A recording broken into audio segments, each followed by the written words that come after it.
ओम नमः सिद्धिभ्यां। ओम नमः सिद्धिभ्यां। मंगलम भगवान वीरो, मंगलम गोतमोगणी, मंगलम कुंदार्यो, जीन धर्मोस्त मंगलम, सर्वमंगल मांगल्यम, सर्वकल्याणकारिकम, प्रधानम सर्वधर्माणां, जैनम जयतु शासिनम, जैनम जयतु शासिनम। बोले समीचीन धर्म की जय, विश्व धर्म की जय, श्री मानव धर्म की जय, श्री महावीर भगवान की जय, श्री मुनिसूत्रनाथ भगवान की जय। बोले श्री द्वादशांग जीन वाणी माता की जय। बोले आचार्य गुरुवरी स्वाट परम तपस्वी गुणचरी परम ऋषि संत शिरोमणि पंचवश के जल के त्यागी संसेनानी ज्ञान वृद्धि तपोवृद्धि वयोवृद्धि वात्सल्य मूर्ति आचार्य श्री स्वाठी नेमी सगर जी महाराज की जय। अभ्यात्मा आप जगत संसारी प्राणी जैन कुल में उत्पन्न हुए हो, जिन धर्म के अनुयायी हो, अपने देवस्वाद गुरु की भक्ति आराधना निरंतर करते हो, इसकी उपरांत भी मैं आपसे पूछना चाहता हूं, आप अपने जीवन को पावन पवित्र करना चाहती हैं? हाँ, सभी का उत्तर मिलेगा कि हाँ करना चाहता हूं। आप परम सुख की प्राप्ति करना चाहते हैं? बोले हाँ करना चाहता हूँ। आप संसार के सुखों को प्राप्त करना चाहते हैं? हाँ करना चाहता हूँ। धन दान समृद्धि कीर्ति मान सम्मान प्रतिष्ठा प्राप्त करना चाहते हो? हाँ करना चाहता हूँ। प्यारे बंधुओं, मैं आपसे कुछ चर्चा करूँगा। ये सब आप चाहते हैं, बहुत अच्छी बात है, चाहना कोई बुरी बात नहीं है, लेकिन चाहना के साथ आपको कर्तव्य भी करना पड़ेगा। अगर आपको भूख लग रही है तो रोटी खाना है? हाँ खाना है। बढ़िया बढ़िया रसोई खाना है? हाँ खाना है। सटरस पकवान खाना है? हाँ खाना है। लेकिन हम बनाएंगे नहीं, हम तैयारी नहीं करेंगे तो क्या हमारे लिए खाना मिलेगा? क्या रोटी पकवान सटरस पकवान मिलेंगे? नहीं मिलेंगे। ठीक उसी कारण से अभी आपको मैंने जो कहा कि संसार के सुख परम सुख आपको कैसे मिले, उपाय तो करना पड़ेगा। उपाय भी करना होगा तो कैसे करना होगा? आपको तेल चाहिए है तो कोल्हू वाले के पास जाना पड़ेगा। कोल्हू के अंदर आपको तिल, सरसों, मूंगफली, बादाम, गिरी आदि डालना पड़ेगा,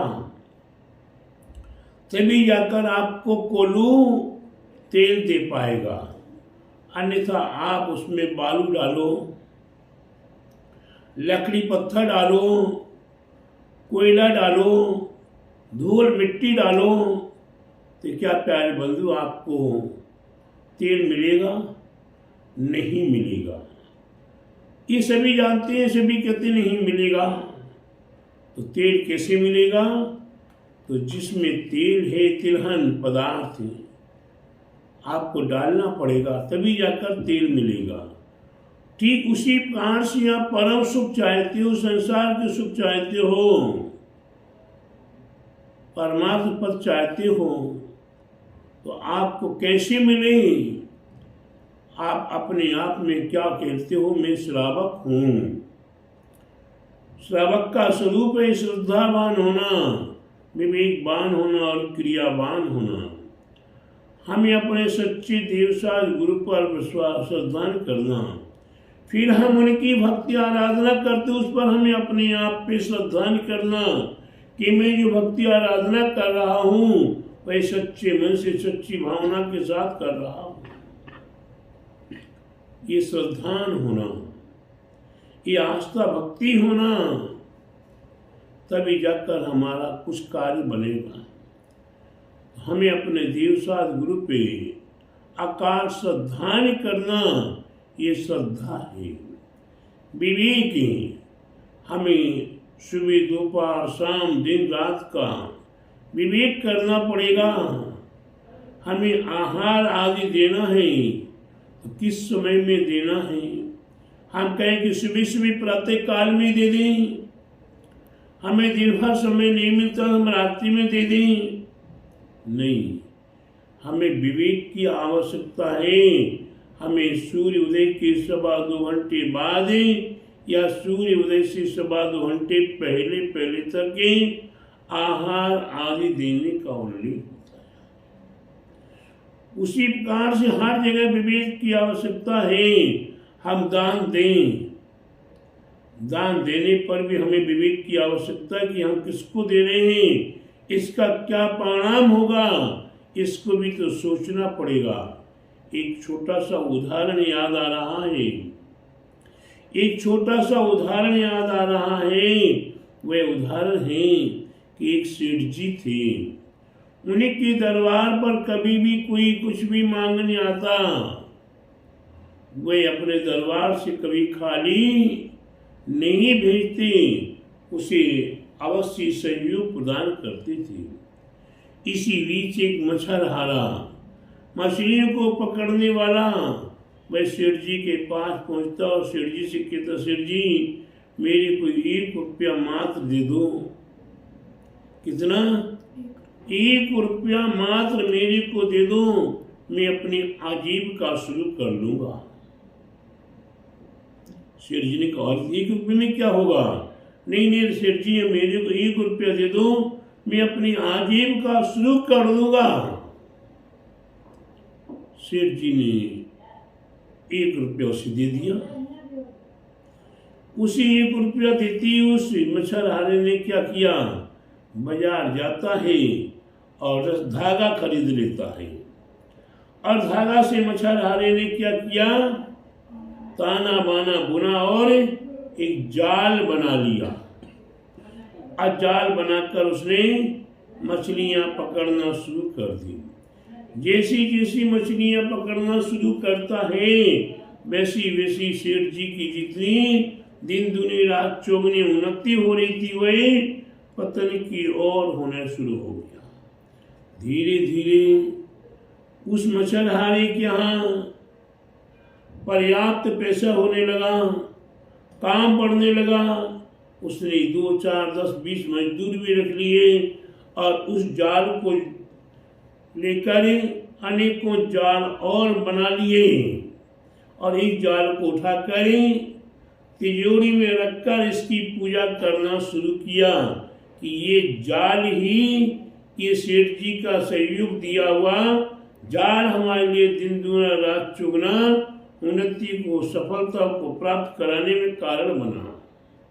इसलिए उस जाल की पूजा करने लगा। यहाँ वो सराहरा दिन दुना रात चौगुना वृद्धिगत होता चला जा रहा है, और 1 मंजिल 2 मंजिल 3 मंजिल 7 मंजिल की बड़ी सुंदर बिल्डिंग बना ली। जो उसके यहाँ खाने के लाले पड़े थे, आज बिल्डिंग हो गई आलिशान, बढ़िया खाना पीना, घर वाली बच्चे अच्छे बढ़िया से बढ़िया कपड़े लत्ते पहने, घर की सुंदरता देखो तो कितनी महान। बढ़ता चला जा रहा है वह मछुआरा। यहाँ निमित्त योग, जैसी मछुआरा बढ़ रहा वैसी सेठ जी डाउन होते गए। एक दिन वह स्थिति आ गई सेठ जी की कि सुबह खाने को है तो शाम को नहीं, और शाम को है तो सुबह नहीं। सेठ जी अपने विचार करते कि मैंने अपने जीवन में जानबूझकर तो कोई पाप किया नहीं है, ऐसा कौन सा अनजान में मेरे से पाप हो गया। ऐसा वह निरंतर अपना विचार करते हैं। इसी बीच ही दिगंबर मुनिराज आ जाते हैं, एक गुरु महाराज आ जाते हैं, और गुरु महाराज से वह सेठ जी मिलते हैं, और सेठ जी पूछ लेते गुरुदेव मैंने अपने जीवन में सब कौन सा अशुभ कर्म किया है, कौन सा पाप किया है, इस फलस्वरूप मेरे को आज ये स्थिति भोगनी पड़ रही है। गुरु महाराज गुरुदेव अवधि ज्ञानी थे। उनने अपनी अवधि ज्ञान से जाना कि सेठ जी से ऐसी कौन सी भूल हुई, कैसी गलती हुई जिसके कारण ये हुआ है। धीरे धीरे अवधि ज्ञान से जानते जानते सेठ मुनिराज ने जान लिया कि सेठ जी ने क्या क्या किया। और सेठ जी को मुनिराज ने बताया कि गुरु मुनि भक्त सेठ जी, आपने अपने एक भक्त को, एक मछुआरे को 1 रुपया दिया था। उसने अपनी आजीविका के लिए बोल के लिया था, याद है? सेठ जी बोलते, हाँ मेरे को याद है, मैंने उससे कहा भी था 1 रुपये में हो जाएगा क्या, और ज़्यादा ले लो। नहीं, उसने कहा नहीं, 1 रुपये में हमारी आजीविका शुरू हो जाएगी। मैंने 1 रुपया दे दिया उसे। मुनिराज कहते हैं आपने 1 रुपया दिया, उसने 1 रुपये का धागा खरीदा, जाल बनाया और जाल से मछलियां पकड़ना शुरू कर दी। धीरे धीरे आपका हिरास और उसकी वृद्धि, और उसने उस जाल को बाद में संभाल के तिजोरी में रख लिया और अन्य अनेकों जाल लगा ले और अनेकों लोगों को अपने पास काम पे रखे हुए हैं। उसका दिन दुना रात चौगुना वृद्धि हो रहा है और तुम्हारे द्वारा ये पाप हुआ, ये पाप आपके लिए पतन की ओर ले गया। जब गुरु महाराज ने कहा, गुरुदेव से भक्त सेठ जी कहते, गुरुदेव अब आगे क्या उपाय है, क्या रास्ता है, हमें बताइए। तब गुरुदेव कहते हैं कि उस जाल को तुम मछुआरे के घर जाकर मांग कर लेकर आओ और उस जाल को मांगा के लेकर आके उसे जला के भस्म कर दो, तब जाकर आपका उत्थान होगा। जब धीरे धीरे वह सेठ जी उस मछुआरे के यहाँ जाते हैं, वह जाल मांगते हैं और जाल मांग कर लाकर उस जाल को जला देते हैं। जिससे उस जाल को जलाया, वैसे सेठ जी का दिन दुना रात चौगुनी उन्नति होना शुरू हो जाती है और वह मछुआरा धीरे धीरे डाउन हो जाता है। कहने का तात्पर्य, विवेक बगैर हमने 1 रुपया भी दिया, विवेक बगैर हमने कोई भी कार्य किया तो हमारा कार्य किया हुआ भी हमें अनर्थ का कारण बन जाता है। इसलिए श्रद्धावान होना, विवेकवान होना, और विवेकवान होने के उपरांत क्रियावान, हमारी क्रियाएं जो हों वह शुद्ध हों, पवित्र हों, विधि विधान अनुसार हों, गुरुओं के ग्रंथों के आगम अनुसार हों, आदेश अनुसार हों, तभी जाकर हमारे लिए वह श्रावकपना सार्थक होता है। तो श्रावक शब्द में श्रद्धा, विवेक और क्रिया, श्रा, वा और का। श्रा से श्रद्धा, वा से विवेक, का से क्रिया, ये 3 बातें होना अति आवश्यक है। इसलिए आप प्रत्येक श्रावक अपने जीवन को सार्थक करने के लिए इन 3 बातों को अवश्य ध्यान रखें। फिर मैं आपसे पूछना चाहता हूँ कि आप श्रावक हैं तो श्रावक के कितने गुण होते हैं, श्रावक के कितने गुण हुआ करते हैं, आपको मालूम?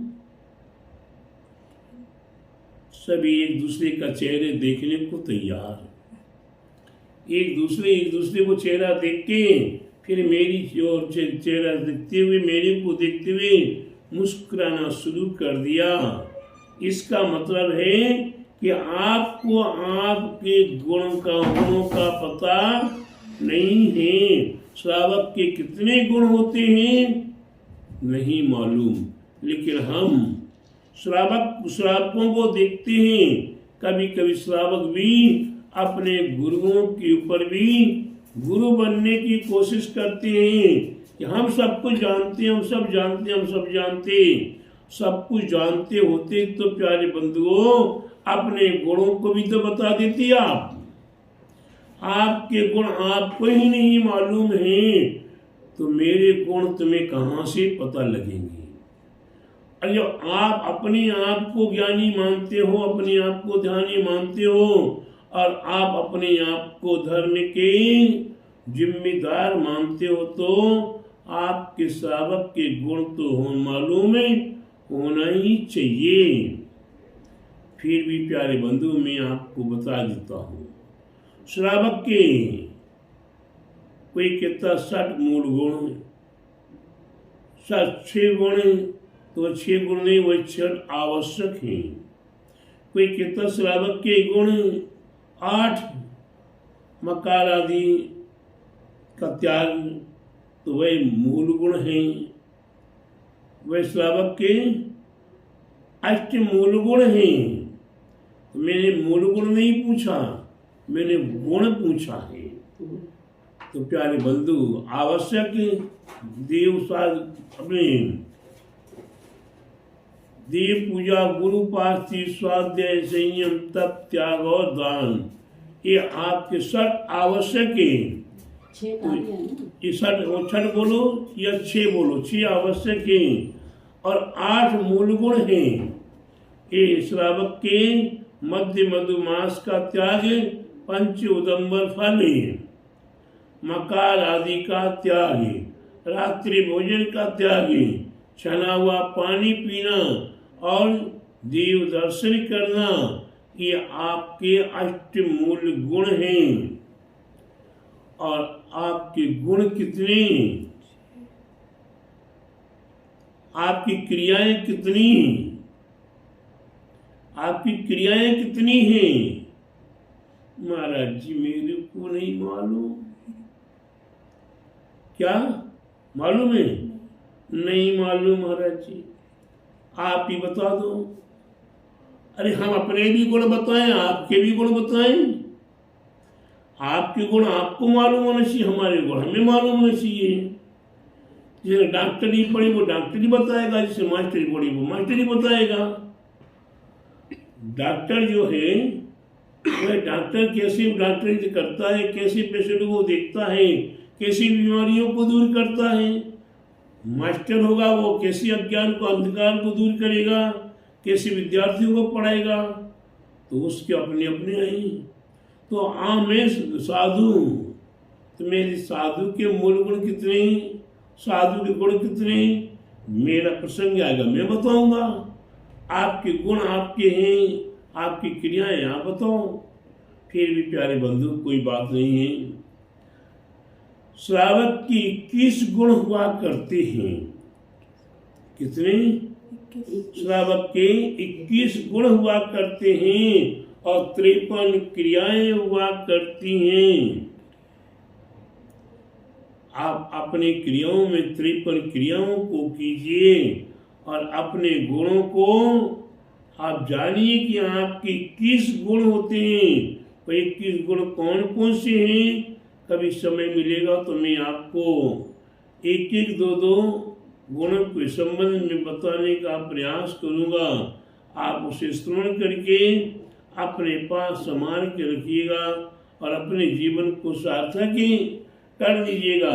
क्योंकि बिगड़ गुणों को ग्रहण किए और गुणों के अनुसार न चले तो हमारा सारा किया कराया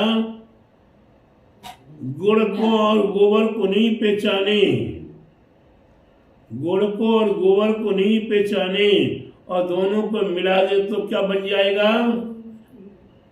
गोबर तो गुड़ बनने वाला है नहीं, सड़ी जाएगी। गोबर तो गुड़ बनने वाला है नहीं, गुड़ ही गोबर बन जाएगा। इसलिए प्यारे बंधुओं अपने गुणों को जानने की प्रयास कीजिए और मेरे को कभी मौका पड़ेगा तो मैं एक एक गुण का भी आपको स्वरूप बताने का प्रयास करूंगा।